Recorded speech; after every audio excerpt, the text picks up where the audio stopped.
Sot me ne në Ekspres është Dirks, I cili është drejtori I Institutit Global, Wrigley, me të do të flasim për alternativat e Kosovës në energji, për mbylljen e Kosovo A, si dhe për planet e tij që I ka në Shqipëri. Dirks, welcome in Express in Kosovo. Thank you. You are the director of the largest institute called Wrigley Global Institute for Sustainability. Tell us more about your institute and the work you have done. Sure, I'd be happy to. Well, the Global Institute of Sustainability at Arizona State University is, as you've suggested, the largest, and we were also the first of our type in the world. And we're unusual in that we both have a research institute and we have a school of sustainability that are linked together and operated as a single strategic entity. So we do education, we do research, and very importantly, we work on solving sustainability problems. We have a large institute. There's 350 scientists and scholars. The school is also quite large. We have 1,500 students that are taking masters, bachelors, PhDs, and minors in business and engineering in particular. Before joining the Arizona State University, you had another work. Tell us about the BP Asia Pacific work. And I'd be happy to. So as you're suggesting, I spent 34 years with British Petroleum. The last 20 of those years were all working in Europe or in Asia. And I spent 14 years living in China, where I was president of BP China and president of BP Asia Pacific. It was a great time to be there. I was there between 1995 and 2009. And this was a time period when China was growing very rapidly. In fact, the whole Asia-Pacific region was growing very rapidly. So we had the opportunity to invest money in petrochemicals and in energy. And I'm very pleased to say we grew a big business, and it was a successful business, and I enjoyed thoroughly living and working in Asia, and especially in China. And today, with your institute, you have also projects in Albania. The project is called Green Energy Efficient School for Albania. Can you tell us about your project with the Institute? I can. So we've been developing our relationships with the government of Albania and with universities and non-governmental organizations for over a year. And about a year ago, the Ministry of Education and Sport asked if we would do a project to look at all of the primary and secondary schools in Albania and make suggestions on what the impact could be on education, on the experience in the classroom for the teachers and the students, on jobs, and on the general performance of the schools as a community centers, if they were upgraded to green schools and energy efficient schools.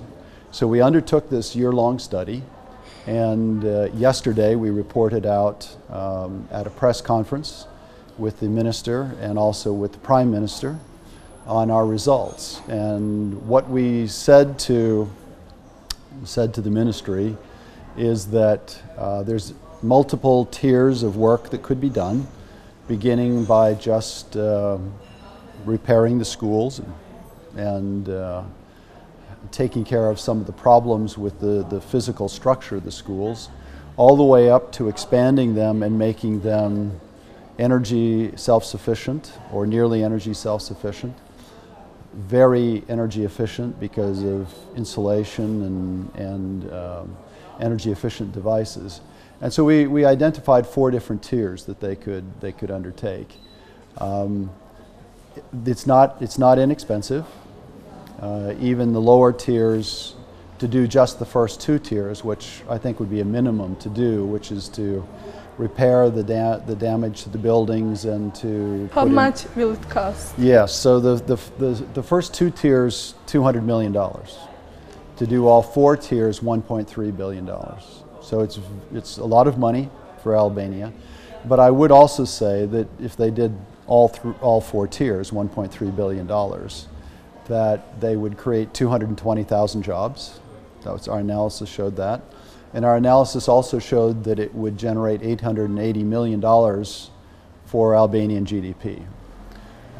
I think the report was very well received. We got good comments from the ministry and we got good comments from the Prime Minister. But of course, we now have to talk about what's the best way to go ahead and implement, and especially how do you finance something of that scale. Why did you choose Albania as a state to do this project? For a variety of reasons, really. One is that we had some good connections there, and we have a member of our staff in the Institute who is from Albania. He's ethnic Albanian. But more importantly, as you think about sustainability and solving sustainability problems, there are some very important challenges that Albania is facing. They are interested in expertise on how to solve those problems. And I think they have the political will to start making progress against them. So this felt to us a great place for a partnership if they wanted us. And if not, if there isn't a long-term role for us, it's going to be a great place to study and learn about how does a country take on really difficult sustainability challenges. And today you had some meetings in Kosovo here with institutions, with the President of Kosovo. Can you tell us about what you have discussed with institutions and how they welcomed you here? We talked a lot about the same sorts of things that we talked about in Albania. We talked about energy and the energy challenges that Kosovo faces. We talked about the green schools. We talked a lot about partnerships because, again, I want to emphasize it's very important to us to have partnerships wherever we work with business, with non-government organizations, with the government, but especially with the universities. We very much welcome the opportunity to partner, both in doing research and also on education. So we talked about all of these things.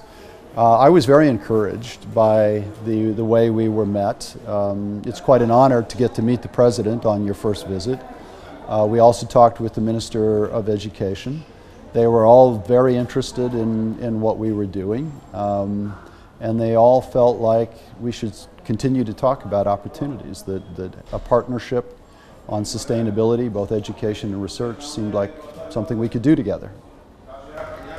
And do you think that Kosovo has the capabilities to have the same project as in Albania, with the green FC and with the green schools, and to employ more than 200,000 people? I can't comment on the scale because I don't actually know how many schools there are, and the number of jobs created depends on the size of the school. But I think the same idea would apply here, because I think Kosovo has similar kinds of schools.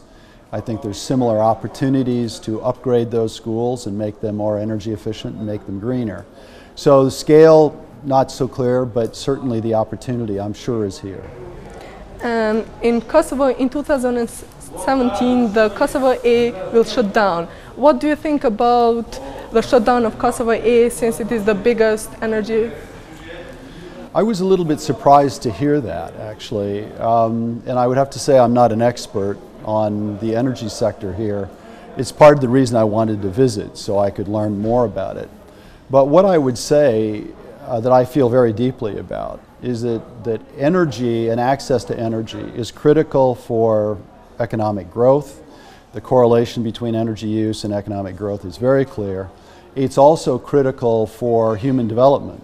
There's a very close correlation between Human Development Index and energy consumption.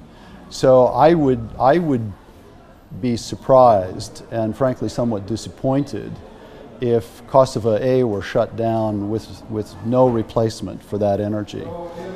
Because for me, access to energy is a human right, and you can't simply say we're going to shut down and we don't know how we're going to replace that power. If we shut down the Kosovo A, what are the other alternatives for energy opportunities for Kosovo? What do you think?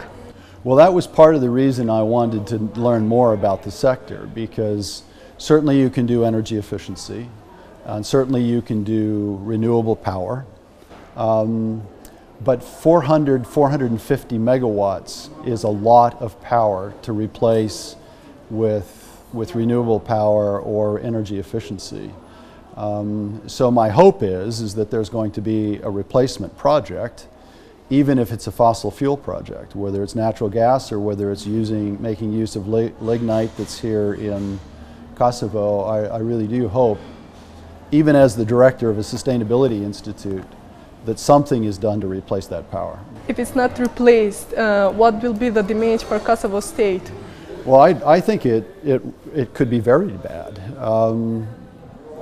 As I said earlier, there's a very clear correlation between economic growth and availability of energy.